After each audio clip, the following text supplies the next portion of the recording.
Assalamualaikum warahmatullahi wabarakatuh.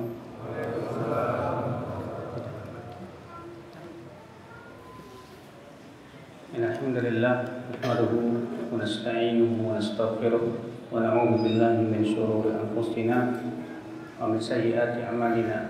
Man yahdihillahu fala mudilla lahu wa man yudlil fala hadiya lahu. Asyhadu an la ilaha illallah wahdahu la syarika lahu wa asyhadu anna Muhammadan 'abduhu wa rasuluh. Allah Ta'ala fi kitabihil karim, ya ayyuhalladzina amanu taqullaha haqqa tuqatih wa la tamutunna illa wa antum muslimun, amma ba'd. Ikhwatal iman, a'azakumullah wa iyyakum. Berpegang kepada sunnah Nabi sallallahu alaihi wasallam adalah merupakan kemuliaan dalam kehidupan kita ini.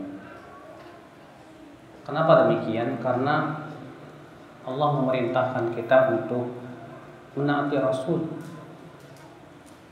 dan ketaatan kepada Rasul sama saja dengan menaati Allah Subhanahu wa taala. Allah berfirman, "Man yuti'ir Rasul faqad ata'a Allah." Siapa yang menaati Rasul, berarti dia sudah menaati Allah Subhanahu wa taala. Allah juga berfirman, "Laqad kana lakum fi Rasulillah uswatun hasanah liman kana yarjullah wal yawmal akhir wa dzakarallaha katsiran." Sungguh telah ada pada diri Rasulullah SAW suri tauladan yang baik. Buat siapa? Buat orang yang beriman kepada Allah dan kehidupan akhirat dan banyak mengingat Allah Subhanahu wa taala. Oleh karena itulah akal Islam, kewajiban kita setiap muslim yang bersyahadat la ilaha illallah Muhammad Rasulullah adalah wajib mengikuti petunjuk Rasulullah sallallahu alaihi wasallam.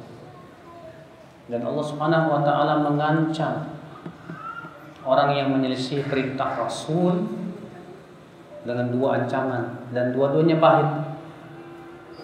Allah firman, "Falyahdharil ladzina yukhalifuna an amrihi an tusibahum fitnatun aw yusibahum adzabun alim."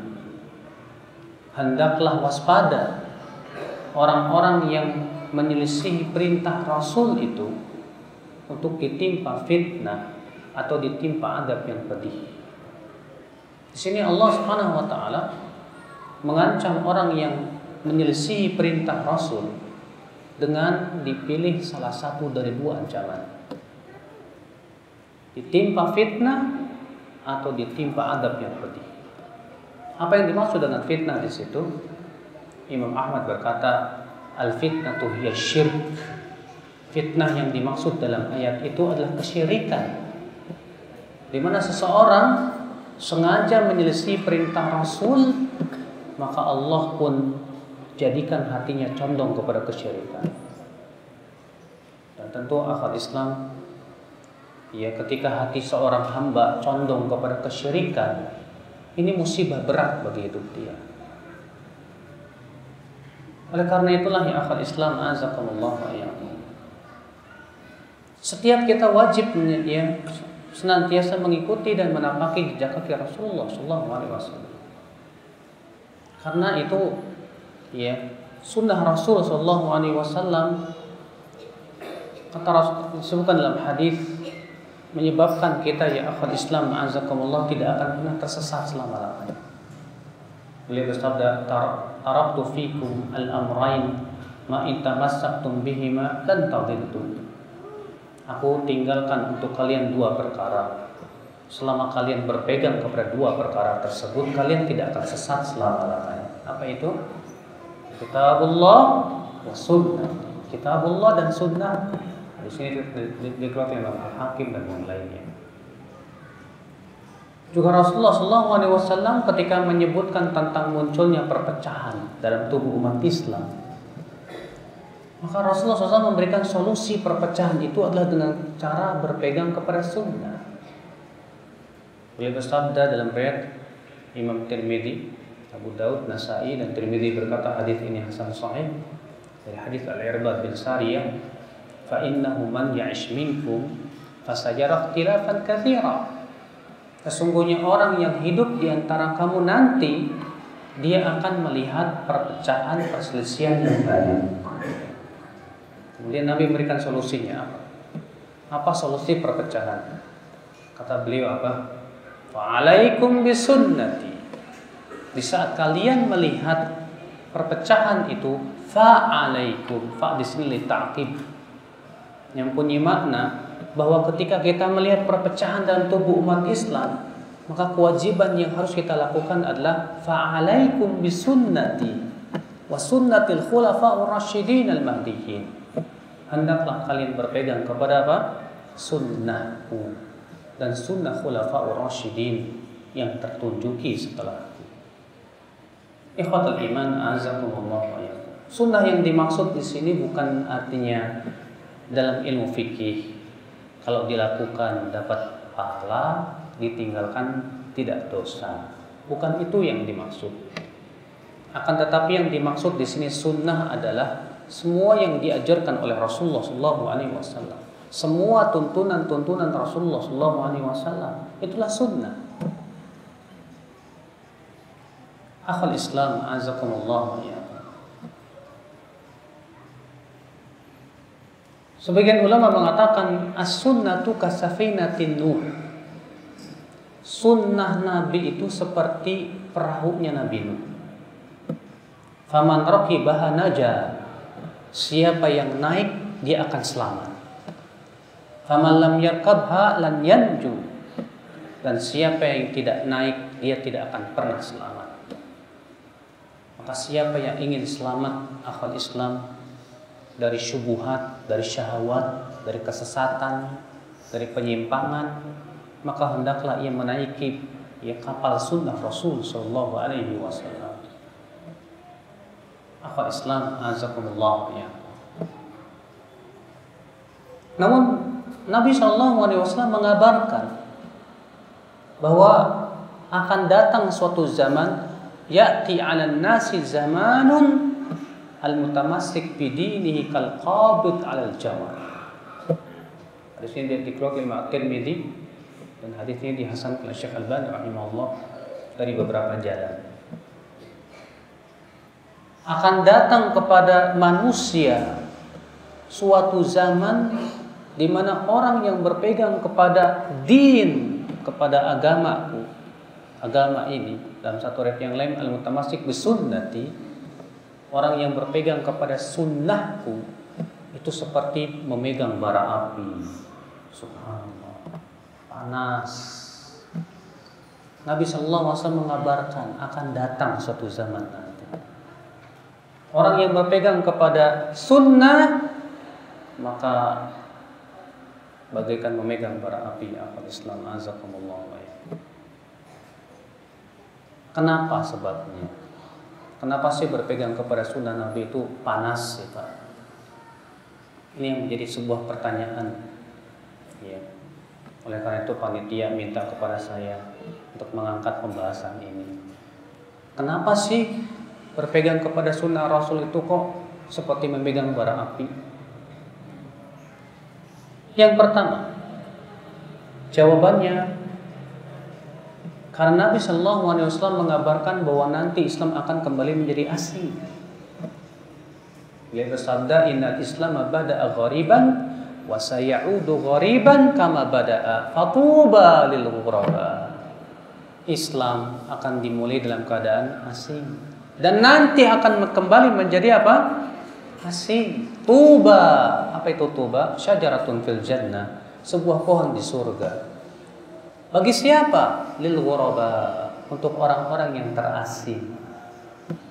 Siapa itu? Dan satu riwayat yang lain yang disahihkan oleh Imam Asy-Syatibi dalam kitab Al-I'tisam, ya, dan juga disahihkan oleh muhaqqiqnya itu Syekh Salim bin Eid Al-Hilali. Tuba lil ghuraba alladzina yuslihuna ma afsadan nas, yaitu orang-orang yang berusaha memperbaiki apa yang telah dirusak oleh manusia dari agama ini ya apa Islam azakumullah.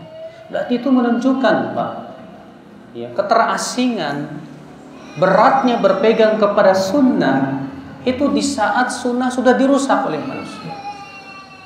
Di saat sunnah sudah ditinggalkan oleh manusia.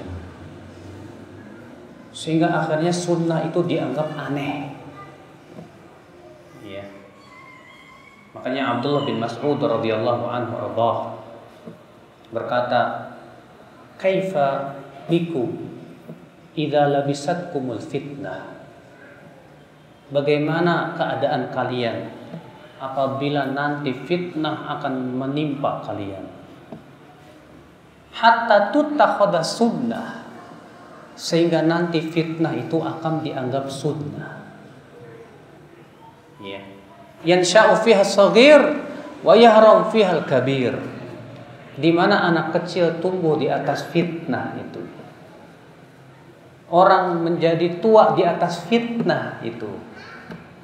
Fa idza turikat, kata Ibnu Mas'ud, apabila fitnah itu ditinggalkan orang, qalu turikatis sunnah. Mereka mengatakan ada sunnah yang ditinggalkan, padahal itu fitnah. Ya. Abdullah bin Mas'ud radhiyallahu anhu, walaupun ini perkataan beliau mauquf, tapi dihukumi marfu oleh para ulama. Karena ini tidak mungkin dari perkataan Ibnu Mas'ud. Mimma la majala fihi bil ra'i, sesuatu yang tidak mungkin dimasuki oleh akal pikiran. Ya. Abdullah bin Mas'ud mengatakan, nanti bagaimana keadaan kalian ketika fitnah melanda kalian sehingga dianggap fitnah itu sunnah gitu. Ya. Saking manusia terbiasa di atas fitnah itu. Anak kecil tumbuh di atas fitnah itu. Seseorang dewasa di atas fitnah itu. Sehingga akhirnya mereka menganggap apa? Oh, ini sunnah. Ah, itu yang benar. Ketika masyarakat Pak terbiasa bukan di atas sunnah, anak kecil tumbuh dewasa bukan di atas sunnah, dia akan mengatakan itu sunnah. Ketika ada orang datang membawa sunnah, justru akan dikatakan itu fitnah. Ya nggak Pak? Betul kata Abdullah Mas'ud radhiyallahu anhu. Ya. Ikhwatal iman, azakumullah wa iyyakum. Maka ketika ya akhi, sunnah itu telah mulai hilang, ditinggalkan oleh manusia. Bahkan yang dianggap sunnah itu malah kebalikan sunnah. Maka orang yang menghidupkan sunnah di zaman itu pasti berat. Dimusuhi, dicap bawa agama baru, atau istilahnya yang sekarang yang santer, Wahabi. Awas tuh, Wahabi. Ya. Atau berbagai macam Pak, ya stempel diberikan kepada dia itu. Kenapa? Karena mereka merasa heran, aneh. Kami dari kecil ya biasanya seperti ini loh.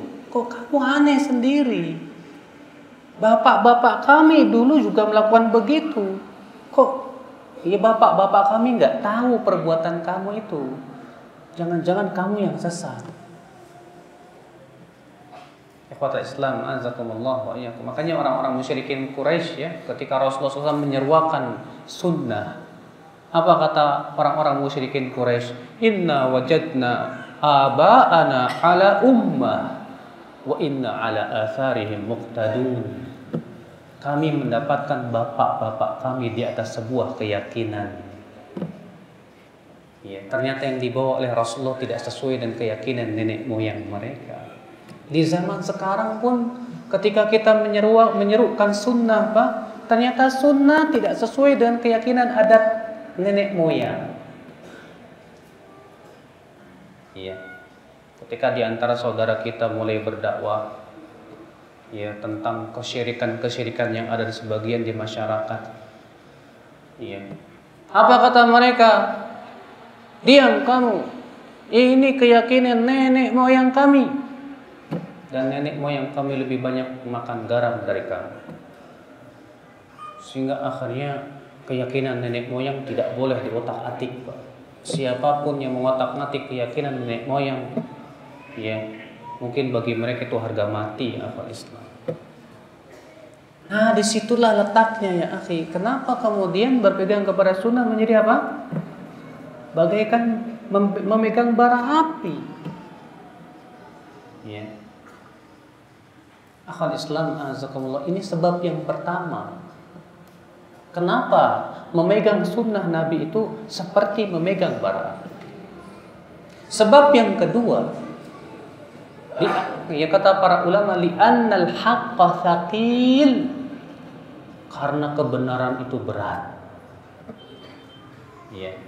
Syekh Ali Hasan Al-Halabi Al-Athari ketika beliau menafsirkan, memberikan faidah kepada kami, beliau mengatakan, kenapa Allah mengatakan watawasau bil haqqi watawasau bis sabri? Allah di situ mendahulukan al-haq, baru setelah itu as-sabr. Watawasau bil haq dulu, baru kemudian watawasau bis sabr. Tawasau bil haq artinya apa, Pak? Saling berwasiat tentang kebenaran. Tawasau bis sabr artinya apa, Pak? Saling berwasiat tentang kesabaran. Kata beliau, li'annal haqqa thaqilun yahtaju ila sabr. Karena kebenaran itu berat, membutuhkan kepada kesabaran. Ya. Kebenaran berat, Pak. Kebenaran tidak sesuai dengan hawa nafsu, Pak. Hawa nafsu manusia itu selalu menginginkan syahwat. Hawa nafsu manusia itu selalu menginginkan kebatilan dan kemaksiatan. Makanya Allah mengatakan dalam surat Yusuf apa? Innan nafsa la'ammaratun bisu illa ma rahima rabbi. Sesungguhnya jiwa itu selalu menyuruh kepada keburukan, kecuali orang-orang yang dirahmati oleh Rabb-Mu. Makanya Pak, ya kalau kita lihat acara-acara kebatilan, kemaksiatan lebih ramai dibandingkan acara-acara ya kebaikan. Ya, terkadang kalau ada konser dangdutan nggak perlu diundang udah banyak Pak yang datang. Naam ya akhwat Islam, karena memang demikian, subhanallah. Sehingga karena kebenaran itu sulit, susah, berat. Ya, untuk istiqomah di atas kebenaran pun tidak mudah ya akhwat Islam azakumullah wa iyyakum. Kita untuk menaati Rasul membutuhkan apa, Pak? Keimanan kepada Allah dan kehidupan akhirat. Makanya Allah mengatakan dalam ayat yang sudah saya sebutkan tadi, laqad kana lakum fi rasulillahi uswatun hasanatun liman kana yarjullah wal yawmal akhir wa dzakarallaha katsira. Sungguh telah ada pada diri Rasulullah itu suri tauladan yang baik. Allah mengatakan apa? Liman. Buat siapa? Liman kana yarjullah, bagi orang yang mengharapkan Allah. Wal yaumal akhir, dan mengharapkan kehidupan akhirat. Wa dzakarallaha katsira, dan banyak berzikir kepada Allah. Orang yang tidak mengharapkan kehidupan akhirat, tapi ia mengharapkan dunia, berat Pak. Sunnah Nabi itu berat Pak.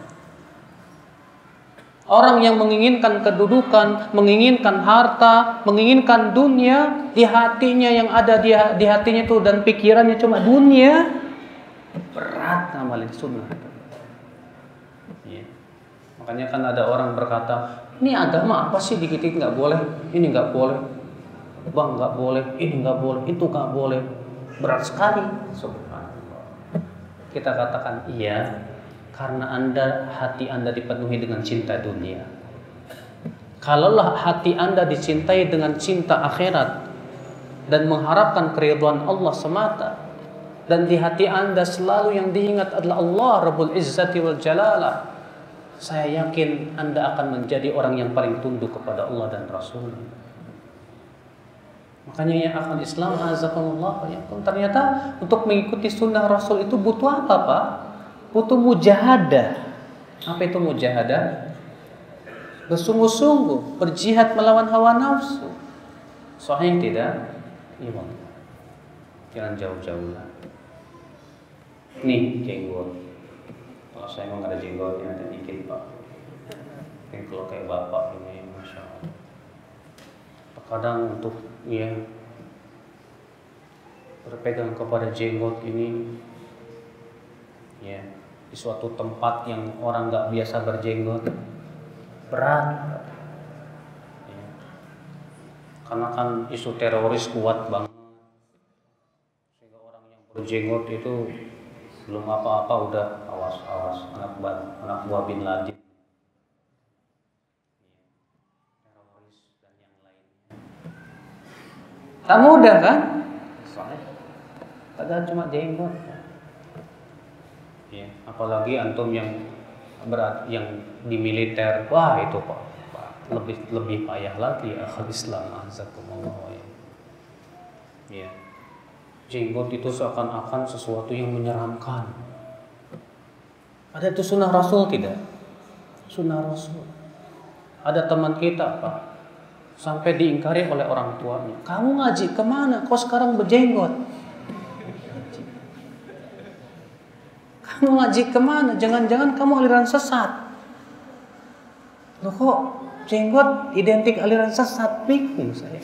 Kalau gitu Rasulullah sesat dong. Bukankah Rasulullah berjanggut? Bahkan semua nabi dan rasul berjanggut. Semua ulama berjanggut. Sebutkan satu saja ulama yang mencukur janggutnya. Gak ada. Gak ada. Nah inilah ya akhwat Islam azakumullah wa iyyakum. Ternyata ya karena memang memegang kebenaran itu berat, tidak sesuai dengan hawa nafsu manusia. Jadinya memang berpegang kepada sunnah itu wallahi berat juga ya akhwat Islam azakumullah wa iyyakum. Ya. Yang ketiga, sebab kenapa berpegang kepada sunnah itu berat, yaitu dahsyatnya gelombang syahwat dan syubhat. Gelombang syahwat dan syubhat sangat dahsyat sekali. Ya. Syahwat, kalau syahwat itu kan identik dengan 3: kedudukan, harta, dan wanita. Ya. Ketika seseorang Masya Allah dengan syahwat yang luar biasa, berbagai macam syahwat ditampakkan, cinta dunia, cinta harta, cinta kedudukan. Ya. Kalau Anda buka dunia internet sana, luar biasa kerusakan yang ada di sana. Walaupun di sana ada juga banyak kebaikan. Ya. Syahwat luar biasa ya akhwat Islam azakumullah ya. Maka orang-orang yang hatinya itu dipenuhi syahwat, kata Syekhul Islam Taimiyah rahimahullah, orang-orang yang hatinya dipenuhi syahwat, berat buat dia kebenaran, berat dia untuk mengikuti sunnah Rasul sallallahu alaihi wasallam. Apalagi orang yang terkena syubhat pemikiran, Pak. Ya, syubhat pemikiran liberal misalnya, syubhat pemikiran Syiah, syubhat pemikiran-pemikiran yang menyesatkan. Maka untuk memegang sunnah lebih nggak bisa lagi. Akhal Islam azakumullah ya. Ya. Nah inilah ya akhi. Ini sebab yang ketiga, kenapa berpegang kepada sunnah Nabi SAW itu menjadi berat. Karena gelombang syahwat, gelombang syubhat, gelombang fitnah sangat dahsyat luar biasa. Terutama di zaman ini ya akhwat Islam azakumullah. Makanya Rasulullah SAW ketika menyebutkan tentang zaman fitnah dalam hadis yang diriwayatkan Muslim, apa kata Rasulullah SAW? Taji'ul fitan fayuraqqiqu ba'daha ba'dan. Taji'ul fitnah fayaqulul mu'min hadhi muhlikati thumma tankashif. Thumma taji'ul fitnah fayaqulul mu'min hadhihi wa hadhihi. Kata Rasulullah SAW, nanti akan datang fitnah yang bergelombang, di mana fitnah setelahnya lebih berat dibandingkan dengan fitnah sebelumnya. Datang fitnah, seorang mukmin akan berkata, ini yang akan membinasakanku. Kemudian fitnah itu pun hilang. Kemudian datang lagi fitnah yang lainnya. Si mukmin kembali berkata, ini yang akan membinasakanku. Lalu Rasulullah bersabda, "Faman arada an yuzahzaha 'anil nar wa yadkhulal jannah falta'tihi maniyatuhu wa huwa yu'minu billah wal yawmil akhir." Barang siapa yang ingin diselamatkan dari neraka dan dimasukkan ke surga, hendaklah ia kematian itu mendatangi dalam keadaan beriman kepada Allah dan kehidupan akhirat. dan hendaklah ia mendatangi manusia sebagaimana ia suka untuk didatangi dengannya. Lihat, saking beratnya fitnah di masa itu, sampai-sampai Nabi Sallallahu Alaihi Wasallam mengatakan, si mukmin akan berkata, ini yang akan membinasakanku. Berat itu, Pak. Bahkan yang lebih dahsyat lagi, hadis lain yang diriwayatkan Muslim dalam sahihnya, ketika Nabi Sallallahu Alaihi Wasallam menyebutkan, menggambarkan tentang fitnah yang akan datang. Kata beliau apa? Kaqita'il lailil mudlim. Fitnah itu bagaikan malam yang kelam. Yusbihur rajulu mu'minan wa yumsi kafira. Wa yumsi mu'minan wa yusbihu kafira. Di waktu pagi seseorang masih mukmin. Di waktu sore sudah kafir. Di waktu sore dia masih mukmin. Di waktu pagi sudah kafir. Al-Hasan Al-Basri rahimahullah ketika menafsirkan hadis ini, beliau memberikan contoh. Di waktu pagi dia masih mengharamkan darah seorang muslim.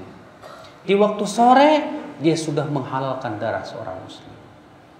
Maksudnya saking kuatnya syubhat di masa itu, ya akhwal Islam azakumullah wa iyyakum. Makanya ya akhwal Islam azakumullah wa iyyakum, ternyata Nabi SAW menggambarkan nanti itu fitnah berat sekali. Iya. Jarang orang yang akan selamat dari fitnah, ya akhwat Islam azakumullah ya. Hanya orang-orang yang Allah berikan kepada mereka apa? Rahmatnya, kasih sayangnya, ya akhwat Islam, agar ia selamat dari berbagai macam fitnah-fitnah yang akan menerpa kehidupan dia. Sebab yang keempat, kenapa menjadi berat? Karena adanya syaitan dan bala tentaranya. Memang subhanallah ya, Allah sudah takdirkan dan Allah sudah tuliskan dalam lahul mahfuz, dan Allah sudah kehendaki dengan kehendak kauniyah qadariyah, Allah menciptakan iblis dan bala tentaranya. Dan iblis pun ternyata sudah bersumpah, di mana iblis berkata, fabima aghwaytani la aqudanna lahum siratakal mustaqim thumma la'atiyannahum min baini aydihim wa min khalfihim wa an aymanihim wa an syama'ilihim wala tajidu aktsarahum syakirin. Ya Allah, karena Engkau telah sesatkan diriku, aku akan halang-halangi hamba-hambamu dari jalanmu yang lurus. Kemudian aku akan datangi mereka dari depan, dari belakang, dari kanan dan dari kiri mereka. Dan Engkau ya Allah tidak akan mendapatkan kebanyakan hamba-hambamu bersyukur. Iblis pun kemudian merealisasikan sumpahnya, Pak. Dia kemudian dengan berbagai macam cara menggoda manusia. Iya. Sehingga akhirnya muncullah setan-setan dari kalangan jin dan manusia, pengikut iblis dan penyembah iblis. Sehingga akhirnya semakin membuat berat lagi nih. Iya. Nah, ya apa Islam? Lihat saja, Pak. Setan-setan yang berbadan manusia, hatinya setan, badannya manusia. Wajah tubuhnya di kaum muslimin, hatinya kepada orang kafir. Mulutnya, lisannya membela non muslim. La haula wala quwata illa billah. Sehingga ya akhi azakumullah wa iyyakum, sunnah Nabi sallallahu alaihi wasallam semakin apa? Semakin digambarkan buruk, seburuk-buruknya. Pengikut sunnah Nabi sallallahu alaihi wasallam pun juga berusaha dikesankan seburuk-buruknya. Sehingga ya akhwat Islam azakumullah wa iyyakum, ya kita yang berpegang kepada sunnah Nabi terkadang masya Allah menghadapi ujian demi ujian ini. Kalau bukan karena rahmat Allah yang Allah berikan kepada kita, tentu kita banyak mengikuti syaitan. Allah berfirman, ya walaula fadlullahi alaikum wa rahmatuhu lattaba'tumus syaitana illa qalila. Kalau bukan karena rahmat Allah dan karunia-Nya, tentu kalian lebih banyak mengikuti setan kecuali sedikit saja. Ikhwatal iman, azakumullah wa iyyakum. Faktor yang kelima, kenapa sunnah Nabi SAW menjadi berat? Yaitu intisyarul jahl. Yaitu tersebarnya kebodohan. Karena Nabi mengabarkan bahwa di antara tanda hari kiamat itu apa? Ya, la taqumus sa'ah hatta yurfa'al ilm wa yakthurul jahl. Tidak akan tegak hari kiamat ya, sampai ilmu itu diangkat dan kebodohan akan semakin merajalela. Umat Islam sudah tidak peduli dengan ilmu Allah, tidak pernah mau belajar tentang Al-Quran dan hadis, tidak pernah peduli dengan agama, din, tidak peduli lagi akal Islam, azakumullah ya. Sehingga karena kebodohan itulah ya akhir dia tidak faham ini sunnah mana bukan. Karena kebodohan itu. Bahkan subhanallah ya, tingkat kebodohan itu akan terus meningkat Pak. Sampai kata Rasulullah nanti akan datang suatu zaman la yudra, sudah tidak diketahui lagi ma shalah wala zakah wala saum wala hajj. Nanti orang sudah tidak kenal lagi apa itu sholat, zakat, puasa, haji, udah nggak kenal lagi. Illa ajuz, kata Rasulullah, kecuali orang tua renta yang mengucapkan adrokna aba'ana yaquluna la ilaha illallah. Kami mendapati bapak-bapak kami mengucapkan la ilaha illallah. Sementara dia tidak kenal sholat, tidak pula kenal zakat, puasa, haji. Saking apa? Saking kebodohan merajalela tentang din, tentang agama. Makanya ya akhi azakumullah, ya ketika kebodohan terhadap din itu semakin luar biasa, sunnah Rasul pun juga semakin apa? Semakin orang tidak tahu. Ya, orang jarang tahu sunnah Rasul Shallallahu Alaihi Wasallam. Ini sebab yang keberapa? Yang kelima. Ya. Akal Islam azakumullah wa iyyakum. Sehingga karena adanya kebodohan terhadap ilmu din inilah ya akhi, ya, orang mengambil pemimpin-pemimpin agama juga yang bodoh. Lalu mereka berfatwa dan tanpa ilmu. Mereka sesat dan menyesatkan, kata Rasulullah. Imam Bukhari dan Muslim meriwayatkan dari hadis Abdullah bin Amr bin Al-As bahwa Rasulullah SAW bersabda, Inna Allah la yaqbidul ilma intiza'an yantazi'uhu min suduri rijal, walakin yaqbidul ilma biqabdil ulama hatta idza lam yubqi aliman ittakhadhan nasu ru'usan juhalan fasu'ilu fa'aftau bighairi ilmin fadallu wa adallu. Sesungguhnya Allah tidak akan mencabut ilmu itu dengan sekali cabut dari dadanya manusia. Tidak. Akan tetapi Allah mencabut ilmu itu dengan diwafatkannya para ulama. Sehingga ketika para ulama telah tidak ada lagi, apa yang terjadi kata Rasulullah? Orang-orang akan mengambil pemimpin-pemimpin agama yang bodoh. Lalu mereka ditanya tentang ilmu, mereka berfatwa dengan tanpa ilmu, mereka sesat dan menyesatkan, kata Rasulullah SAW. Coba bayangkan Pak, kalau yang diulamakan bukan ulama, ngomongnya ngaco pasti Pak. Ya, lihat Indonesia Pak, dai-dai selebritis yang masuk di TV-TV itu terkadang, ya, TV-TV nasional itu, apa ulama? Diulamakan. Saya katakan banyak di antara mereka tidak bahasa paham nggak paham bahasa Arab, wala belajar usul fikih, kaidah fikih, wala pernah belajar Al-Quran dan hadis Nabi SAW, Sahih Bukhari, Muslim, Abu Daud, Tirmidzi. La haula wala quwata illa billah. Ya. Orang awam menganggap, oh nggak mungkin nggak ulama. Buktinya dia bisa masuk TV. Yang masuk TV pasti ulama. Karena itu pilihan. Kita katakan akhi, kalau di TV-TV seperti itu, kalau yang masuk itu ustadz-ustadz sunnah, nggak laku TV-nya. Kenapa? Nanti TV-nya disebut TV Wahabi. Iya kan? Mana ada yang namanya televisi itu seringkali cari duit. Ya, rating yang paling tinggi itu yang diambil. Sehingga ya, yang dipakai apa? Yang disukai oleh masyarakat. Akhirnya yang dimunculkan dai-dai pramuka. Kok pramuka? Pramuka kan suka ngomong di sini senang, di sana senang, di mana-mana hatiku senang. Ini boleh, itu boleh, dah yang penting ente senang deh. Saya bilang ini dai pramuka. Ya. Sehingga akhirnya yang mereka harapkan itu adalah keridhaan manusia. Ya, berbicara bukan lagi dengan keilmuan. Berbicara akhirnya demi rating supaya tinggi. Fa Allahul musta'an wa al-iqlan ya akhal Islam azakumullah. Nah inilah ya akhi azakumullah wa iyyakum, semakin sunnah itu semakin apa? Terasing, semakin hilang. Manusia semakin jauh dari sunnah Rasul sallallahu alaihi wasallam. Akhal Islam azakumullah wa iyyakum. Nah, setelah kita tahu ternyata berpegang kepada sunnah Nabi nanti akan berat dan panas.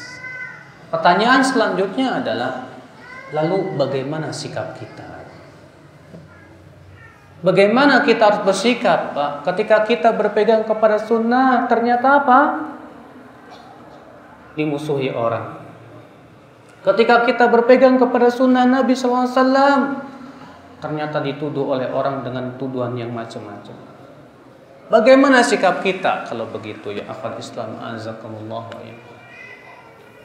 Akhi, pertama ketahuilah, memang sudah sunnatullah orang yang selalu berusaha berdakwah kepada apa yang seperti yang dibawa oleh Rasulullah SAW pasti dimusuhi. Maksudnya banyak orang-orang yang tidak suka. Makanya kan ketika Khadijah membawa Rasulullah SAW kepada Waraqah bin Naufal, kemudian Rasulullah pun menceritakan tentang kejadian di Gua Hira di mana Rasulullah mendapatkan apa? Wahyu. Apa kata Waraqah? Waraqah berkata, "Hadan namus alladzi nazzalallahu ala Musa. Ya laitani akunu hayyan. Laitani jada'a idh yukhrijuka qaumuka." Kata Waraqah, ini malaikat yang pernah turun kepada Musa. Andaikan aku masih hidup, andai aku masih kuat ketika nanti kamu diusir oleh kaummu. Mendengar itu Rasulullah bersabda, "Awa mukhrijiyahum, apakah mereka akan mengusir aku?" Kata Waraqah, "Na'am. Lam ya'ti rajulun qat bimithli ma ji'ta bihi illa 'udi." Tidak ada seorang pun yang datang membawa ajaran seperti yang akan kamu bawa nanti kecuali pasti dimusuhi. Masya Allah. Memang benar ternyata. Ikhwatul iman azakumullah. Ketika kita membawa dakwah yang hak, orang banyak gak suka. Ya. Tidak suka kepada dakwah ini, apalagi kan antum sendiri tahu syaitan-syaitan manusia, orang-orang kafirin barat sana dan yang lainnya, paling benci sama sunnah Nabi, Pak. Orang-orang Yahudi, orang Nasrani takut kalau umat Islam kembali kepada sunnah, Pak. Takut mereka karena mereka tahu kalau umat Islam kembali kepada sunnah berarti kejayaan umat Islam sudah dekat. Tapi ketika umat Islam jauh dari sunnah, itu tandanya Allah tidak akan menolong umat Islam. Ya. Saya diceritakan oleh teman saya, ya, di Palestina, ketika dia mengatakan, ketika teman-teman kami di Palestina yang berpegang kepada sunnah, ya, sebagai mereka ditangkap oleh orang Yahudi, maka orang Yahudi berkata, ya, kamu pindah, jangan kepada sunnah, yang lain saja nggak apa-apa, asal satu jangan sunnah. Jangan kamu mengikuti ya pemikiran sahabat tabiin, tabiut tabiin. Silakan ambil yang lain, pemikiran yang lain. Itu diceritakan oleh teman saya sendiri. Subhanallah, ternyata memang orang-orang Yahudi dan Nasrani itu takut umat Islam kalau kembali kepada apa? kepada sunnah Rasul, Pak. Makanya kenapa sih, Pak, kalau kita melihat ya sejarah dalam tubuh umat Islam ini, Pak, yang pertama kali membawa pemikiran sesat itu kan dari mereka juga. Syiah, siapa yang pertama kali membawanya? Abdullah bin Sabah. Siapa Abdullah bin Sabah? Abdullah bin Sabah Yahudi yang pura-pura masuk Islam. Yahudi yang pura-pura masuk Islam, Pak.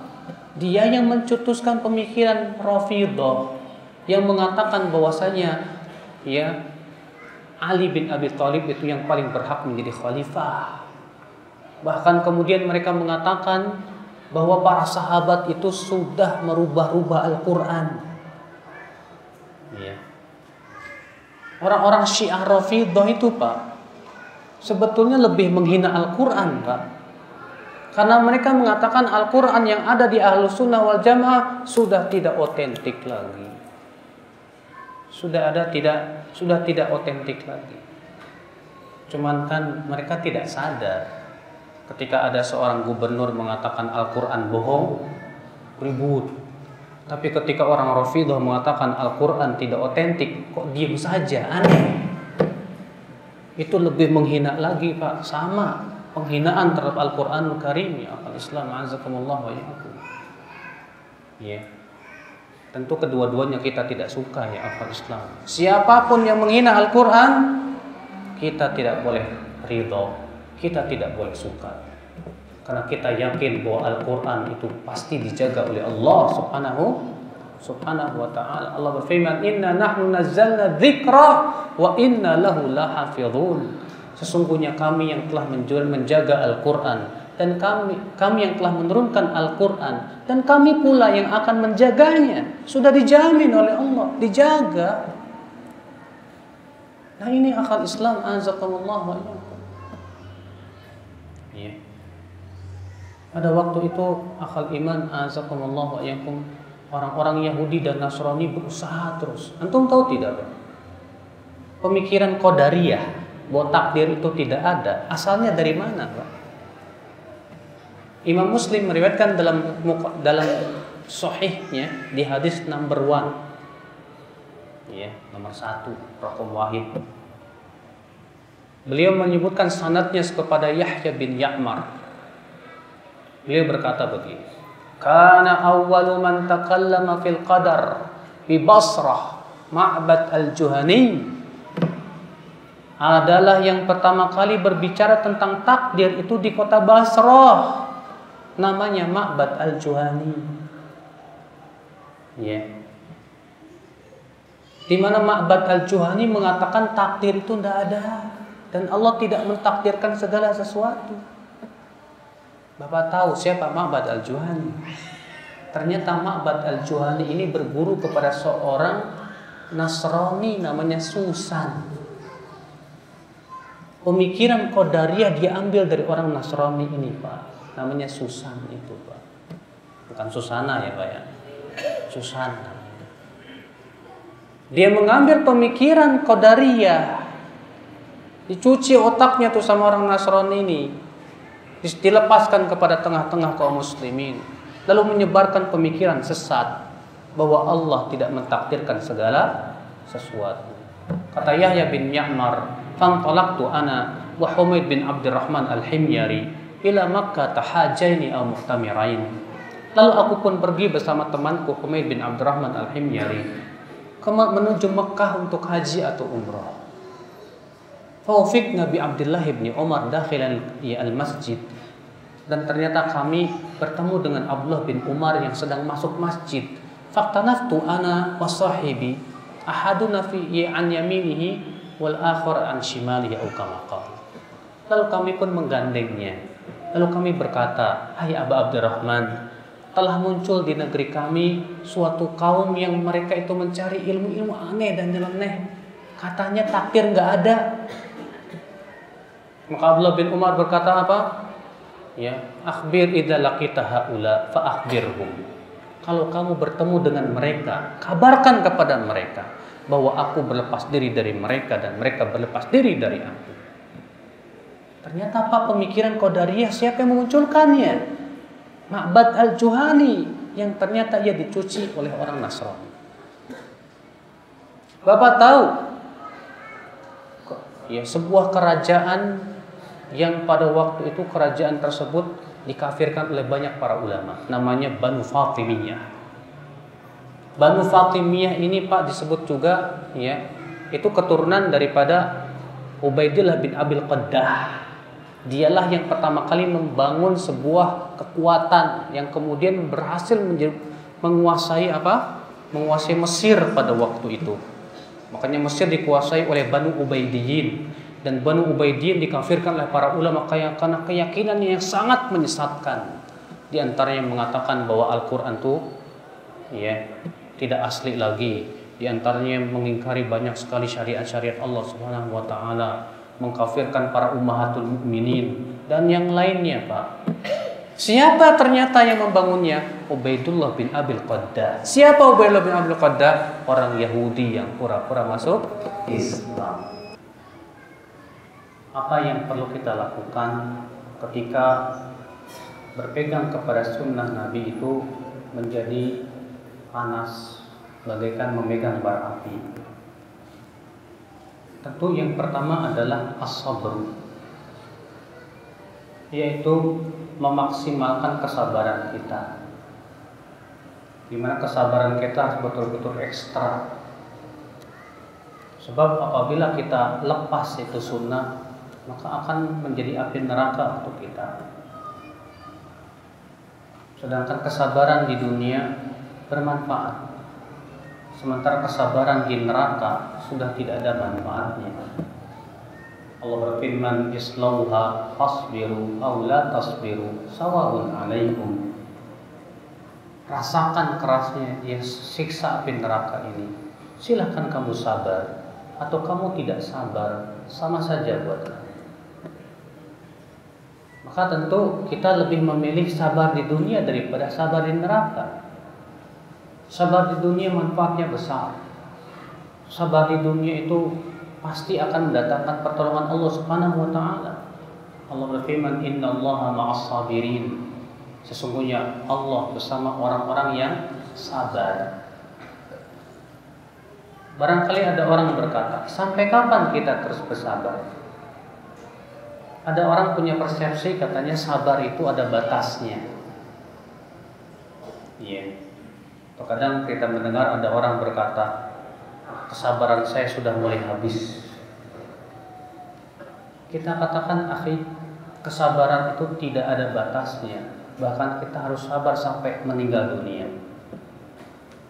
Nabi Shallallahu Alaihi Wasallam ketika menceritakan akan ada pemimpin-pemimpin yang lebih mementingkan dirinya daripada rakyatnya, dalam hadis riwayat Muslim, beliau bersabda, "Innaha satakunu athara."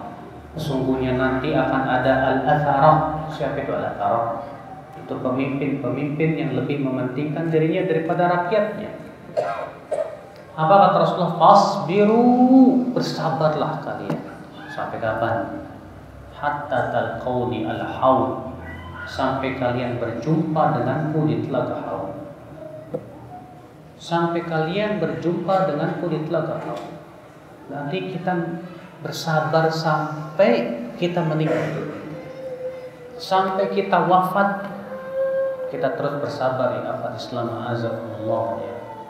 Tapi masalahnya untuk menguatkan kesabaran ini bagaimana caranya ya? Memang berkata sabar itu paling mudah, Pak. Mudah sekali. Sabar ya, tapi panas. Makanya Nabi mengatakan as-sabru diyaun. Sabar itu seperti cahaya matahari. Kenapa? Karena cahaya matahari panas, tapi manfaat besar. Iya. Sabar itu panas, tapi hasilnya lebih manis daripada madu ya. Islam azakumullah ya. Maka tentu akhi, untuk supaya kita bisa bersabar, yang harus kita lakukan adalah yang pertama, kuatkan keimanan kita kepada Allah dan kehidupan akhirat.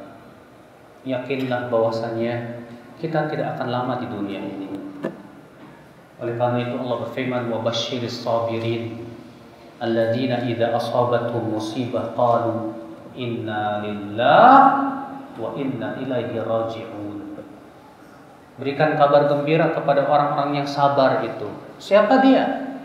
Itu orang-orang yang apabila ditimpa musibah, mereka berkata, innalillah, sesungguhnya kami milik Allah.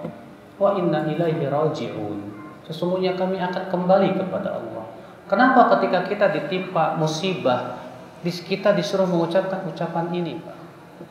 Karena ucapan inilah yang menimbulkan kesabaran. Innalillah, sesungguhnya kami milik Allah. Ketika kita yakin kita milik Allah, berarti kita harus sadar bahwa kita sedang diatur oleh Allah. Wa inna ilaihi raji'un, dan kami akan kembali kepada Allah. Ketika kita yakin kita akan kembali kepada Allah, kita akan berharap pahala yang ada di sisi Allah. Kita berharap surga Allah. Sehingga dua kalimat ini kalau kita perhatikan, insya Allah akan menumbuhkan apa? Kesabaran. Yang kedua ya agar kita bisa terus bersabar, bergaulah dengan orang-orang yang selalu berpegang kepada sunnah. Supaya apa? Supaya termotivasi. Tapi kalau kita bergaulnya dengan orang-orang yang tidak sesuai sunnah, kita bergaulnya dengan orang-orang yang malah menggembosi kita, mungkin sulit sekali rasanya kita untuk bersabar ya Pak Islam, azakumullah ya. Makanya di dalam surat Al-Furqan Allah mengatakan tentang penduduk api neraka yang menyesal gara-gara temannya ia masuk neraka. Allah berfirman, qala ya wailata laitani lam attakhidh fulanan khalila laqad adallani 'ani dzikri ba'da id ja'ani. Ia berkata, yaitu penduduk api neraka ini, aduh andaikan tidak mengambil si fulan sebagai teman dekat saya. Sungguh ia telah menyesatkan saya dari peringatan setelah peringatan itu datang kepada saya. Gara-gara temannya ia masuk neraka. Maka kalau kita ingin bisa istiqomah, sabar di atas sunnah, bertemanlah dengan orang-orang yang berpegang kepada sunnah Nabi untuk saling memberikan kekuatan, kesabaran. Bukan berarti kita tidak boleh bergaul dengan yang lain, Pak. Bergaul dengan yang lain boleh masalah-masalah yang sifatnya tidak menjerumuskan kita kepada apa? Perkara yang berlawan dengan sunnah Nabi Shallallahu Alaihi Wasallam tentunya. Tapi kalau dia ini orang sudah malah menyeret kita kepada keburukan, tinggalkan, tidak masalah. Ikhwatul iman, azakumullah. Yang ketiga, Pak, supaya kita terus bisa bersabar, yaitu apa? Berdoa kepada Allah. Supaya kita diberikan kesabaran. Rabbana afrigh alaina sabra. Ya Allah, kokohkan kesabaran kami ya Allah di zaman-zaman yang penuh fitnah ini ya Allah.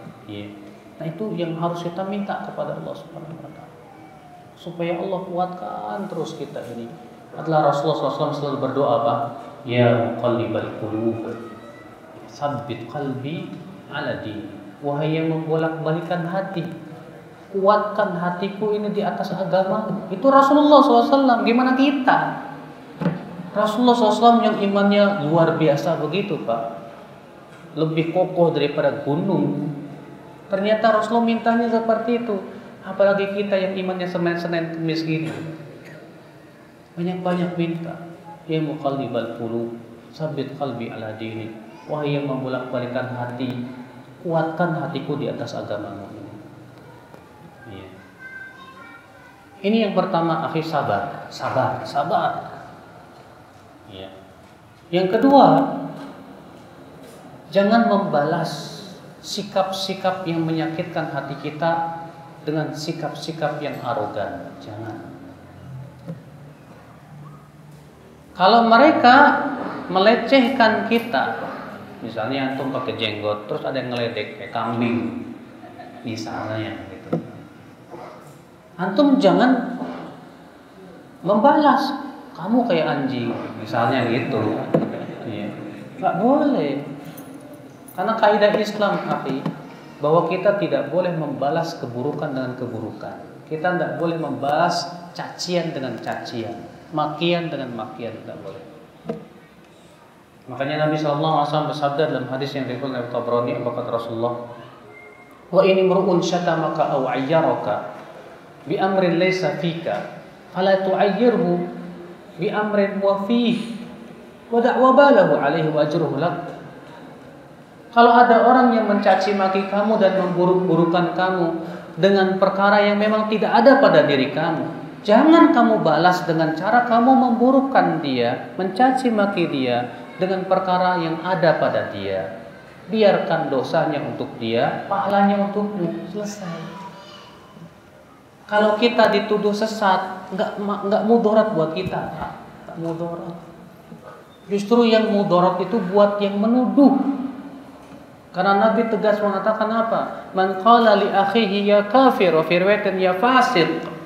Siapa yang mengatakan kepada saudaranya hai kafir, dalam satu riwayat hai fasik, faqad ba'a biha ahaduhuma, maka akan kembali kepada salah satu dari keduanya. Fa in kana kama qala, kalau yang dituduh memang fasik atau kafir, masuk tuh tuduhan. Wa illa, tapi kalau tidak benar, roja'at ilaih, kembali kepada yang menuduh. Kalau ada orang menuduh kita sesat, kamu ternyata tidak sesat di sisi Allah, balik lagi ke dia. Kepada kita enggak mudarat. Makanya ya akhwal Islam azakumullah wa iyyakum, kita enggak usah balaslah ya sikap-sikap mereka yang menyakitkan hati itu. Lihat musuh kita Rasulullah SAW. Rasulullah SAW dituduh apa? Dukun, penyair, gila, syairun majnun, ya, penyair yang gila. Tapi apakah Nabi SAW membalas dengan meledek mereka? Apakah Nabi SAW yang membalas dengan menuduh mereka kamu setan? Iya, enggak. Sama sekali Nabi tidak membalas. Iya. Maka akhi azakumullah wa iyyakum, sikap-sikap mereka yang menyakitkan hati kita itu udahlah enggak usah dibalas dengan apa? Sikap-sikap kita yang malah kemudian Pak, memang subhanallah sudah sunatullah Pak. Yang namanya kebodohan tuh kalau dilayani dengan kekerasan tambah bodoh Pak. Makanya kalau kita lihat Nabi SAW menghadapi orang yang bodoh dengan apa Pak? Senyum dan lemah lembut. Senyum dan lemah lembut. Setiap orang yang berbuat bodoh kepada Rasulullah SAW justru malah lembut sama dia. Iya. Contoh misalnya, Nabi SAW pernah sedang berjalan, tiba-tiba ada orang Arab Badui menarik kerah Rasul dari belakang. Hai Muhammad, bayar hutang saya. Mana hutang saya? Ketika Rasulullah melihat ternyata orang Arab Badui, Rasulullah tersenyum. Karena Rasulullah SAW pemimpin, Pak. Seorang nabi, Pak. Ya. Rasulullah bisa saja menyuruh sahabat bunuh dia atau apa. Dah. Pas ngelihat orang bodoh, senyum Rasulullah. Iya, kata Rasulullah kepada sahabat, bayarkan hutang dan tambahkan lagi dengan unta. Masya Allah. Rasulullah SAW melihat orang-orang yang bodoh itu bukan dengan kekerasan, dah. Makanya kaidah yang harus kita pahami, menghadapi orang bodoh gak boleh dengan kekerasan. Sebab orang bodoh itu dia berbuat bodoh karena kebodohannya. Kalau kita bersikap dengan keras, berarti kita sama-sama bodoh. Ya. Makanya Allah mengatakan apa? Wa ibadur rahmanil ladzina yamshuna 'alal ardi hauna wa idza khatabahumul jahiluna qalu salama. Hamba-hamba Allah yang Rahman itu adalah orang-orang yang berjalan di muka bumi ini dengan penuh ketawaduan. Dan apabila mereka diajak bicara oleh orang-orang bodoh, maka mereka pun menjawabnya dengan ucapan yang selamat. Demikian yang harusnya kita lakukan. Lihat Rasulullah SAW ketika ada orang Yahudi datang dan berkata Assalamualaikum. Tahu nggak Assalamualaikum? Assam itu artinya kematian atas. Kedengaran sih Assalamualaikum gitu kan. Ya, saya terkadang miris Pak ketika ada orang datang ke saya. Assalamualaikum Ustaz. Assalamualaikum. Sam itu kan kematian. Ya. Apa kata orang Yahudi ini? Salam alaik. Apa kata Rasulullah? Wa alaik. Lewat lagi Yahudi. Salam alaik. Kata Rasulullah apa? Wa alaik. Lewat lagi yang ketiga. Salam alaik. Kata Rasulullah, wa alaik. Rupanya Aisyah dengar. Apa kata Rasulullah? Wa alaikumussalam wal la'na ya abna al-qirada wal khanazir. Atas kalian sam, kematian dan laknat, hai anak-anak kera dan babi. Kesal Aisyah, gak ridho Rasulullah didoakan dengan kematian gitu. Apa yang terjadi? Aisyah pun sumpah serapah udah. Kesal Aisyah. Ya, atas kalian kematian dan laknat, wahai anak-anak kera dan babi. Waduh. Apa kata Rasulullah kepada Aisyah? Mahlam ya Aisyah. Jangan begitu. Apa kata Aisyah? Alam tasma' ma yaqulun? Apa engkau tidak mendengar ucapan mereka itu apa ya Rasulullah? Apa kata Rasulullah? Ya. Sami itu aku tak sudah dengar. Dan bukankah aku sudah menjawabnya? Wa alaika. Dan sudah cukup itu. Iya.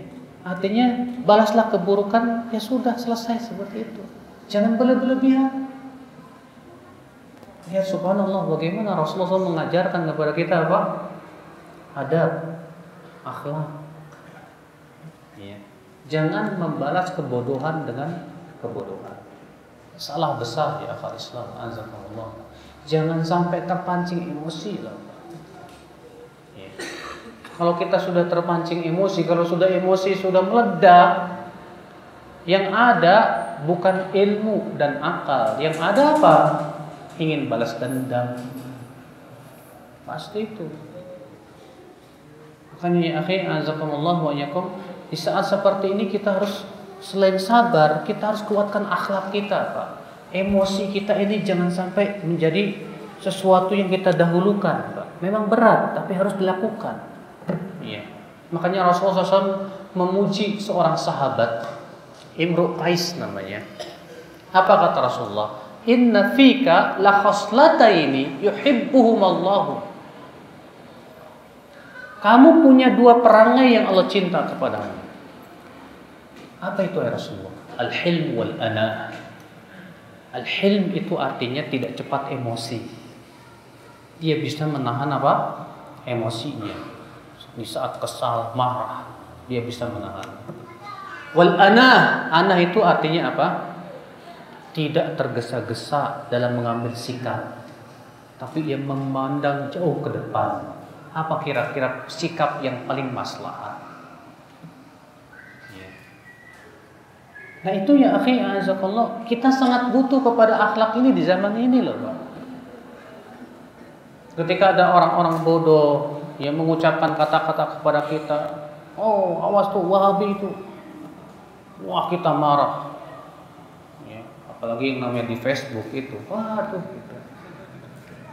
Di Facebook itu Pak, ya kita terkadang melihat ada sebagian ikhwah memberikan komentar juga yang sama-sama bodohnya gitu. Karena dia sedang kesal dengan adanya sebuah pernyataan yang kesal, akhirnya apa? Malah keluar kebun binatang. Kebun binatang kan ada anjing, ada babi, ada macam-macam lah gitu. Meluapkan kekesalan dia. Tidak layak seperti itu ya akal Islam. Azakumullah. Sabar. Sambil kita terus melatih jiwa kita untuk bisa menahan emosi kita, ya. Makanya ikhwatul Islam azakumullah wa iyyakum. Orang-orang yang seperti ini, ya, orang-orang yang berjiwa besar, orang-orang yang kokoh dan kuat, ya, keimanan dia di atas kitabullah dan sunnah Rasulullah sallallahu alaihi wasallam. Sebagaimana Pak, kita berusaha untuk mengikuti Rasulullah SAW di saat kita ridho, maka kita pun harus mengikuti sunnah Rasul di saat kita marah. Jadi kita mengikuti sunnah Rasul itu bukan di saat kita ridho saja, tapi juga ngikut sunnah Rasul di saat kita apa? Marah. Nah, sekarang kita lihat Rasulullah kalau marah gimana coba? Bagaimana Rasulullah bersikap kepada orang yang membodohinya dan bersikap bodoh kepada Rasulullah SAW? Kalau gitu ikutlah sunnah Rasulullah SAW. Ikhwatul iman, azakumullah. Jangan sampai Pak, sunnah Nabi yang menyeramkan atau berat ini ditambah berat gara-gara perbuatan kita. Iya. Jenggot, Masya Allah, bagus sunnah Rasul. Cingkrang di atas mata kaki, sunnah Rasul. Tapi bermuka masam ini enggak sunnah Rasul.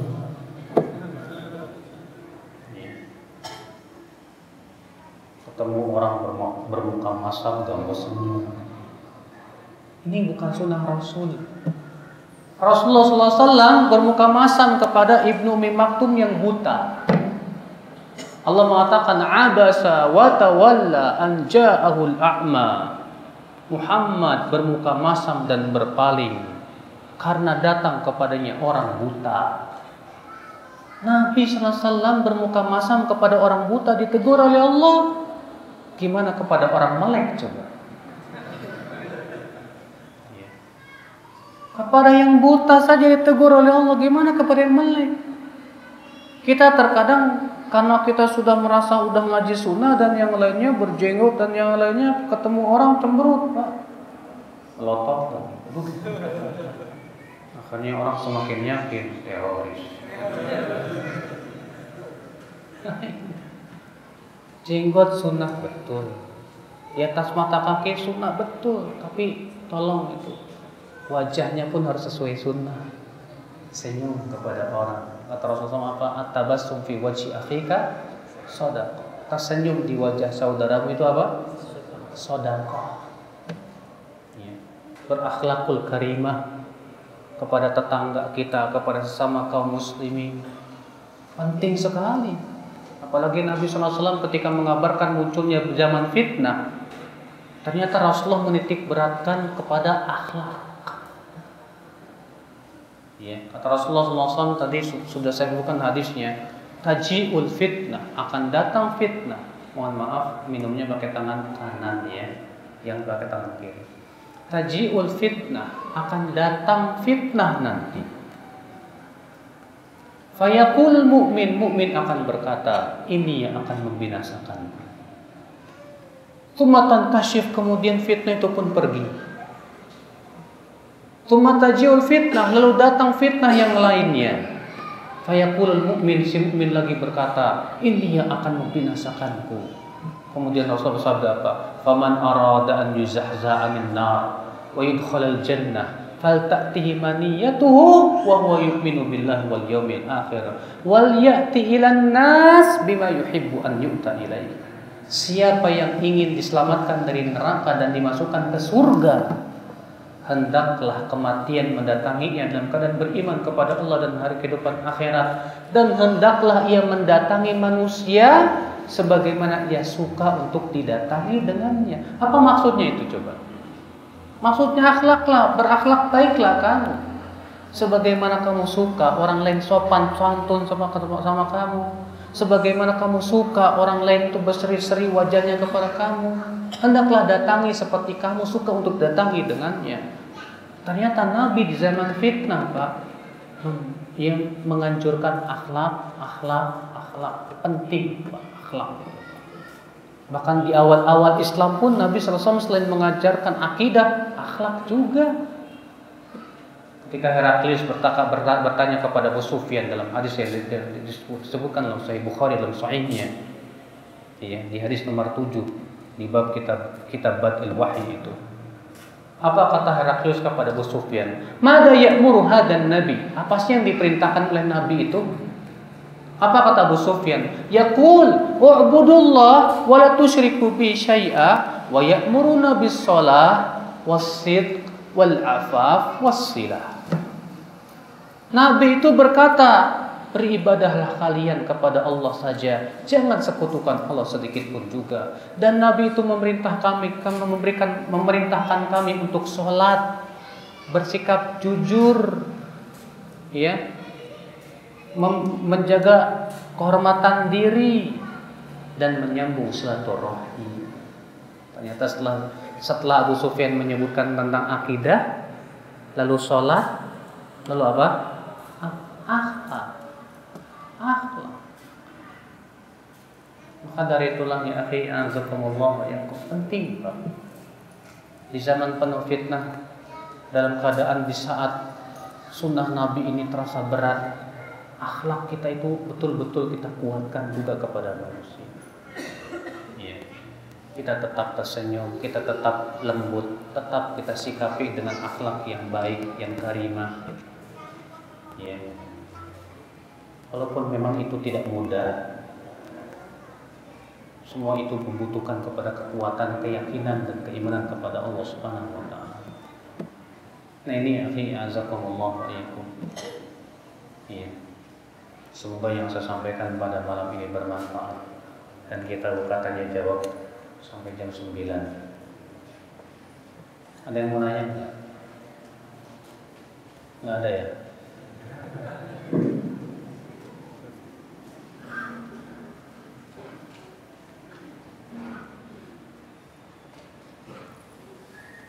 Assalamualaikum warahmatullahi wabarakatuh. Assalamualaikum. Saya Tony Ustaz. Jadi saya bertanya Pak, ke depan ini tahun 2017 kalau kita di beberapa tempat ada pemilihan yang besar, termasuk di Bandar Aceh juga. Nah, dengan fenomena yang terjadi di Jakarta, saya ingin tahu yang pertama, kita tidak boleh, ya artinya pemimpin yang tidak boleh dalam Islam itu bagaimana? Kriterianya apa saja? Kemudian yang kedua, kalau kebetulan mungkin saya orang awam atau orang jauh dari orang yang naik itu kan paling tidak akan memilih. Tapi kalau kebetulan saya itu orang dekat dari yang akan naik itu yang bukan pemimpin lah, bukan dari sisi Islam tidak boleh jadi pemimpin, itu apa sih sikap saya itu harus bagaimana Ustaz? Beda Ustaz. Assalamualaikum. Semua ulama sepakat bahwa memilih pemimpin non muslim nggak boleh. Nggak boleh. Imam Ibnu Munzir berkata, ajma'a kullu man yufad min ahli ilm annal kafir la wilayata lahu 'alal muslim. Telah bersepakat seluruh ulama bahwa orang kafir tidak boleh menjadi pemimpin atas muslim. Boleh. Itu disebutkan oleh Imam Ibnu Munzir dalam kitab Ahkam Ahli Dhimmah. Demikian pula Imam Nawawi dalam kitab Syarah Sahih Muslim menyebutkan perkataan yang Fudail bin Iyad. Beliau berkata, ajma'al ulama ala anna al-imamata la tan'aqidu ala kafirin. Para ulama semua sepakat bahwa pemimpin itu enggak boleh diberikan kepada orang kafir, enggak boleh. Sepakat sudah, semua sepakat. Jadi para ulama sudah sepakat di zaman dahulu. Kok di zaman sekarang ya, ada orang-orang yang berusaha memblur kesepakatan ulama itu. Seakan-akan mengatakan gak masalah. Yang dimaksud Al-Maidah ayat 51 itu bukan pemimpin, tapi teman. Coba Pak, Allah mengatakan, ya ayyuhalladzina amanu la tattakhidul yahuda wan nasara awliya. Hai orang-orang yang beriman, jangan kamu ambil Yahudi dan Nasrani sebagai teman, kata mereka. Karena mereka menafsirkan aulia di sini dengan apa? Teman. Kita katakan ya udah deh, saya terima deh maknanya teman. Artinya apa? Jangan mengambil orang Yahudi dan Nasrani sebagai teman. Kalau jadiin teman aja nggak boleh, apalagi jadi pemimpin.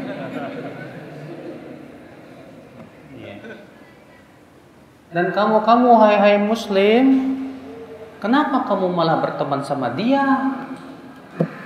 dan malah memilih dia?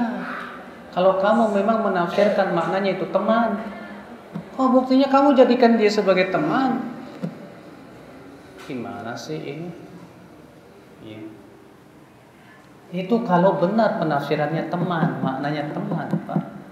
Justru semakin menunjukkan lagi bahwa itu nggak boleh gitu. Makanya ya akhwat Islam azakumullah, di zaman sekarang ini banyak muslim yang saya sebutkan tadi, badannya bersama kaum muslimin, hatinya kepada orang kafir. Kalau dalam Al-Quran disebutnya apa Pak? Munafik. Allah mengatakan basyirin munafiqina bi anna lahum adzaban alima alladzina yattakhidunal kafirina awliya'a min dunil mu'minin. Berikan kabar gembira kepada orang-orang munafik itu bahwa mereka pasti akan mendapatkan azab yang pedih. Lalu Allah menyebutkan karakter munafik itu siapa? Itu orang-orang yang mengambil aulia dari selain kaum mukminin. Nah, kena itu ayat. Kena banget itu ayat. Ya. Ikhwatul iman azakumullah. Yang jelas hanya muslim abangan yang mengatakan boleh. Hanya muslim yang pengikut hawa nafsu yang mengatakan boleh.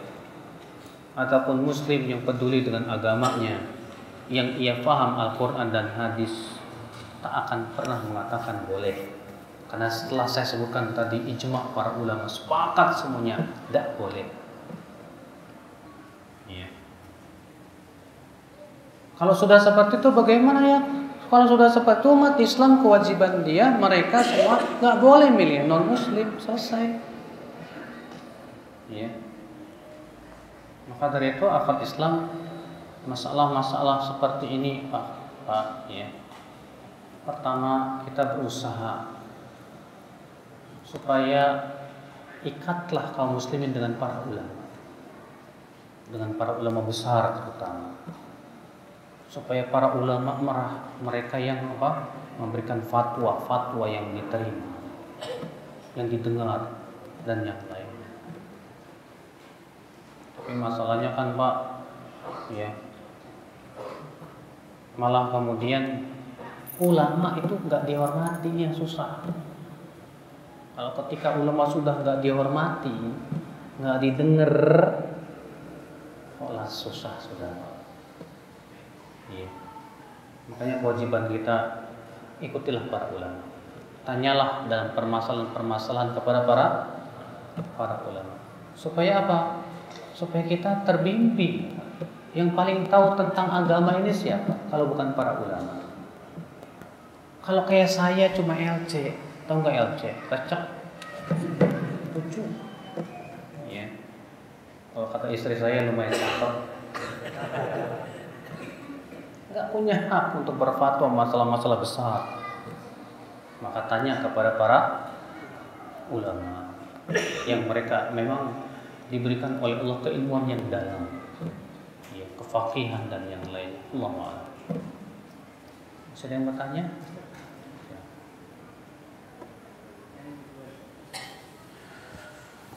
Assalamualaikum warahmatullahi wabarakatuh. Assalamualaikum warahmatullahi wabarakatuh. Namanya siapa? Purna. Ya? Purna. Purnomo. Purna. Ya. Silakan. Saya kutip sedikit karena Ustaz kiat untuk mengamalkan sunnah, bagaimana mencintai akhirat. Kiat bagaimana kita menentukan niat kita untuk lebih mencintai akhirat. Tips-tips. Apa kiat supaya kita lebih mencintai akhirat? Pertama, Ibnu Qayyim berbicara dalam kitab Al-Fawaid. Kata beliau, cobalah kamu renungkan dan bandingkan tentang dunia dan akhirat. Bagaimana sih kenikmatan dunia? Apa sih keistimewaan dunia? Apa sih kekurangan dunia? Setelah itu lihat akhirat. Apa sih keistimewaan akhirat? ada nggak kekurangan dalam akhirat dan yang lainnya. Setelah kamu lihat ternyata dunia itu fana, tak akan lama. Kesenangannya selalu diwarnai dengan kesedihan dan kesusahan. Dunia ini ya sangat menipu. Orang semakin cinta dunia semakin sombong. Tapi akhirat Masya Allah kekal abadi. Kesenangannya tidak diwarnai oleh kesusahan dan kesedihan. Kenikmatannya luar biasa. Setelah kita merenung, kita tahu, oh ternyata akhirat itu yang harus saya pilih. Setelah kita tahu akhirat itu yang harus kita pilih, berarti kita harus ada usaha. Caranya apa? Beribadah, mendekatkan diri kepada Allah Subhanahu wa taala. Ya. Sebab Pak, untuk mencintai akhirat sementara hati kita masih kuat cintanya kepada dunia, susah. Karena hati kita ini seperti bejana, kata Ibnu Qayyim. Bejana itu Pak, kalau dimasukin ya ada airnya gitu kan, masukin minyak tanah, keluar air. Tergantung diisi apa itu. Hati kita semakin kuat cinta dunia, semakin lemah cinta akhirat. Dan semakin kuat cinta akhirat, semakin lemah cinta dunianya. Berarti kita harus betul-betul fokus dalam masalah ibadah itu. Maaf, ada sebagian orang berkata begini, tapi kan kita harus seimbang dunia akhirat. Jangan dunia terus, jangan akhirat terus. Jadi kita itu harus apa? 50-50 katanya, seimbang. Saya tantang orang yang mengatakan kita harus seimbang dunia akhirat. Saya tantang, kamu bisa nggak? Bisa nggak? Kamu cari dunia berapa jam per hari? Hah?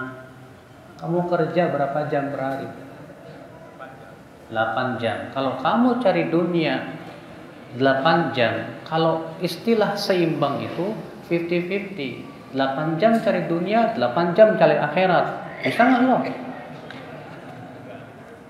Susah tahu. Terus gimana dong kita cari akhirat semuanya? Jadi kita nggak kerja. Makanya pahami dong maknanya. Antum cari kerja, niatkan untuk mencari nafkah, pahala tidak? Antum makan, niatkan untuk kuat ibadah, pahala tidak? Pahala. Antum tidur, niatkan untuk supaya bisa sholat tahajud, pahala tidak? Pahala. Bahkan tidurnya jadi sedekah. Antum olahraga, niatnya supaya sehat, dengan sehat saya supaya bisa kuat beribadah, pahala tidak? Pahala. Jadi semuanya pahala. Makanya moto seorang mukmin adalah waktu adalah pahala. Saya ingin aktivitas saya walaupun aktivitas dunia bernilai pahala. Berarti apa? 100% akhirat. Jadi ketika orang 100% akhirat tetap cari nafkah, cari. Olahraga, jalan. Tapi niatnya yang menentukan. Begitu seharusnya kita, ya akhi azakumullah. Ya. Yang kedua, supaya kita terus mengharapkan akhirat, Pak, jangan lupa duduk di majlis taklim. Apa sih majlis taklim itu apa? Majlis ilmu. Apa sih majlis ilmu itu? Majlis yang membuat kita takut kepada Allah dan kehidupan akhirat, kepada api neraka. Antum jangan sekali-kali mau mendatangi majelis taklim yang dari awal sampai akhir ketawa toh. Jangan. Kenapa? Karena tujuan menuntut ilmu itu supaya menimbulkan rasa takut kepada Allah. Sedangkan banyak tertawa mematikan hati, kata Rasulullah SAW. Rasulullah apa? Iyyak wa kasratad dhahik fa inna kasratad dhahik tumitul qalb. Jauhi oleh kamu banyak tertawa. Karena banyak tertawa itu mematikan hati. Kalau ada majlis taklim dari awal sampai akhir ketawa, berarti itu majlis mengeraskan hati namanya. Coba lihat majlis taklimnya Rasulullah SAW. Ada seorang sahabat berkata kepada Rasulullah, namanya Hanzalah. Apa kata Hanzalah kepada Rasulullah? Ya Rasulullah, nafaqu Hanzalah. Hanzalah sudah jadi munafik ya Rasulullah. Loh, kata Rasulullah, wa madza? Kenapa begitu? Kata Hanzalah, ya Rasulullah, aku kalau berada di majlismu, hatiku takut dan air mataku berlinang. Tapi ketika aku pulang ke rumah, aku tertawa dengan anak dan istriku dan disibukkan dengan dunia. Kalau begitu aku munafik ya Rasulullah. Lihat, Hanzalah mengatakan, aku ketika berada di majlis taklimmu, hatiku takut, air mataku berlinang, bertambah keimanan. Itu majlis taklim namanya, Pak. Itu baru majlis ilmu. Karena tujuan ilmu itu untuk membuat kita ini semakin dekat kepada Allah, semakin takut kepada api neraka, semakin mengharapkan surga. Itu baru majlis ilmu, Pak. Ya. Tapi kalau majlis ilmu isinya gelak ketawa tuh dari awal sampai akhir, aduh Pak, jauh ya Pak. Ya. Karena itu bukan majlis ilmu, tapi itu majlis mengeraskan hati. Nah ini akhi azakumullah. Ya, dengan kita duduk di majlis taklim itu insya Allah iman kita seperti halnya HP antumnya udah mulai soak tuh, Pak. Kalau HP baterainya udah mau soak, perlu diapain Pak? Dicas. Hati pun harus dicas. Dengan apa? Ilmu. Dengan di majlis taklim. Iya. Sehingga tumbuh lagi keimanan. Menjadi takut lagi kepada Allah. Iya. Jangan lupa deh. Jangan tinggalkan majlis ilmu, majlis Al-Qur'an dan hadis Nabi sallallahu alaihi wasallam. Jangan lupa itu ya, akhi azakumullah ya. Yang ketiga, supaya kita betul-betul cinta akhirat, jangan kita banyak bergaul dengan orang pecinta dunia. Sebab kalau kita bergaul dengan para pecinta dunia, susah kita jadinya cinta akhiratnya. Makanya seorang ulama berkata, sebaik-baik temanmu adalah yang kalau kamu berteman dengan dia, mengingatkan kamu kepada kehidupan akhirat. Yeah. Bahkan ketika kita melihat dia saja, cuma melihat udah ingat akhirat. Ini sebaik-baiknya teman. Tapi kalau kita sering bergaul dengan para pecinta dunia, pasti ketika ngobrol sama dia isinya tentang dunia. Akhirnya malah apa? Kita semakin cinta dunia. Maka kurangi Pak pergaulan kita dengan orang-orang seperti itu, para pecinta dunia itu Pak. Supaya apa? Ya kita tidak ikut-ikutan menjadi para pecinta dunia. Ya. Allah. Silakan yang terakhir. Oh, dari tadi ini. Betul. Silakan Pak. Siapa namanya Pak? Nazar. Bapak nazar terus Pak ya.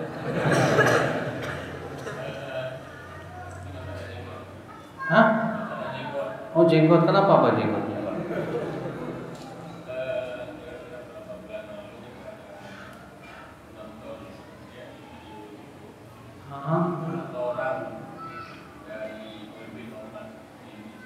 Katanya jenggot tuh goblok. Iya, berarti banyak berarti goblok. Waduh. Dan ini apa adanya? Yang kedua, Islam ada mengatakan bahwa siar beda itu lebih bahaya yang diungkapkan oleh Ahok. Ayat 41 menjadi terkenal. Ini kan ada yang kita bilang tadi yang siar katakan bahwa Al-Quran itu tidak tidak otentik, berarti tidak boleh dipercaya. Kan lebih orang dari awam. Iya. Ustaz yang juga kan. Kenapa? Ustaz yang juga ada ngomong. Diam juga nggak ada ngomong. Ada ngomong bahwa itu lebih bahaya dari awam. Karena Ustaz kami tahu bahwa aku dorong di videonya, radionya. Kan begitu. Iya. Itu.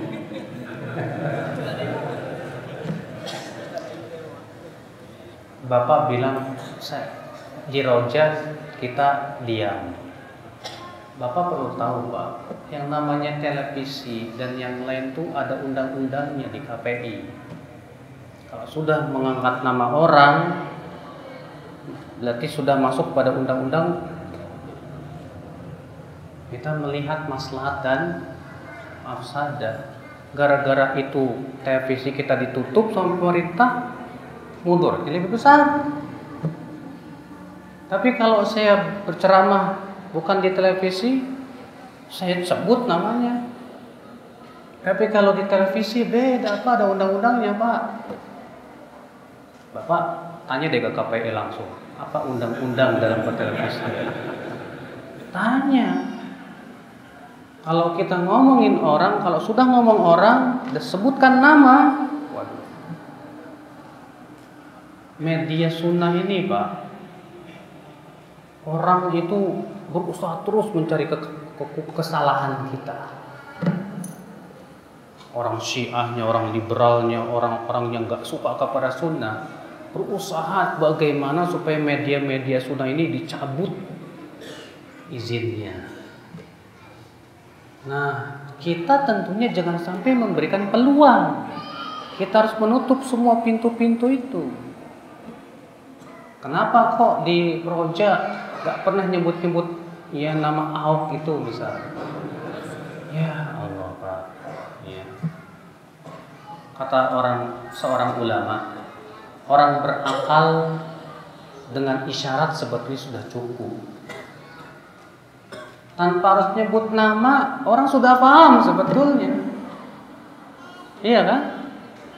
Ketika saya menyebutkan misalnya ada seseorang yang mengatakan Al-Quran bohong, orang sudah paham maksudnya siapa? Dialah gitu kan? Iya. Tapi kita menghindar dari mengucapkan nama supaya tidak menjadi bumerang buat kita, buat dakwah kita. Ini fasilitas harus dijaga media-media sunnah ini. Ya, nah itu Pak. Ya. Paham nggak Pak? Alhamdulillah.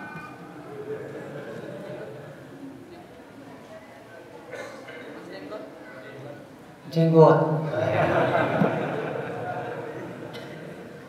Jadi Pak, ada perkataan seorang ulama terdahulu yang bernama Abu Zur'ah Ar-Razi. Man tatabba'a rukhsal ulama tazandaqa. Siapa yang mencari-cari kesalahan ulama pasti akan jadi zindik. Ini orang Pak selalu cari-cari ucapan-ucapan ulama yang nyeleneh buat menyerang sunnah. Kebetulan dia dapat perkataan Ibnu Jauzi dalam kitab Akhbarul Hamqa wal Mughaffalin. Dan tentu itu kesalahan Ibnu Jauzi. Nah kemudian tuh jadikan tameng buat dia. Tuh kata Ibnu Jauzi, orang semakin panjang jenggotnya makin goblok. Sementara dia nggak bawain perkataan para ulama yang sangat banyak tentang masalah sunnahnya jenggot Nabi, dan puasanya Nabi pun jenggotnya apa? Tebal. Nggak dibawa sama dia karena memang dia berpenyakit masalahnya. Dia bencinya kepada sunnah Rasul Sallallahu Alaihi Wasallam. Ya. Semoga Allah memberikan hidayah kepada dia. Akhal Islam azakumullah. Nah tentu ya hal-hal seperti ini kita harus ya bisa membantah dengan cara ilmiah, dengan cara yang lebih baik. Kita tidak bisa dengan cara begitu. Tuh kiai goblok amat ya, susah Pak. Tapi kita bantah dengan ilmiah, dalil, Quran, hadis, perkataan ulama, Supaya orang lihat nih bahwa orang yang berjenggot dalilnya jelas kan. Dan mereka yang mengatakan jenggot itu goblok berarti bertabrakan dengan dalil, Anda akan paham. Tanpa kita menggoblok-goblokkan, orang seperti akan paham kalau dia goblok, gitu kan? Ya. Maka kita harus cerdas, Pak, dalam menghadapi orang-orang seperti itu. Karena mereka terkadang, maaf, para musuh-musuh Islam, musuh-musuh sunnah itu terkadang sengaja memberikan statement yang membuat kita marah. Tujuannya apa? Membakar emosi kita. Supaya apa? Ribut. Setelah itu mereka dapat duit. Antum tahu tidak? Orang-orang liberal, orang-orang itu sengaja mereka bikin statement. Push. Ribut kan? Rame lah di Facebook. Dapat kucaran dana mereka. Iya. Hati-hati, Pak. Makanya kita harus cerdas dalam masalah menanggapi mereka-mereka yang seperti itu, Pak. Yang harus kita gunakan adalah bantahan ilmiah. Biasakan ilmiah semuanya. Jangan dengan emosi, jangan. Semua ilmiah, bantah dengan dalil Quran, qala Allah, qala Rasulullah, qala ulama, sebutkan perkataan para ulamanya secara ilmiah. Sekaligus edukasi kepada masyarakat. Iya. Itu yang kita butuhkan di zaman ini, Pak. Nah, ini akhi azakallah wa yakum, tentunya sekali lagi agama kita adalah agama yang penuh dengan ilmu dan hikmah. Agama yang sangat mengajarkan masalah akhlakul karimah. Agama yang mempertimbangkan antara maslahat dan mafsadah. Semua harus berjalan dengan ilmu, bukan dengan perasaan, bukan dengan kemarahan. Tidak boleh. Iya. Semoga yang saya sampaikan ini bermanfaat. Yang benar semuanya dari Allah, dan yang salah itu dari syaitan. Dan ana astagfirullah wa atubu ilaih jika ada kesalahan. Ya, kita tutup subhanallah bihamdi. Asyhadu an la ilaha illa anta astaghfiruka wa atubu ilaih. Wassalamualaikum warahmatullahi wabarakatuh.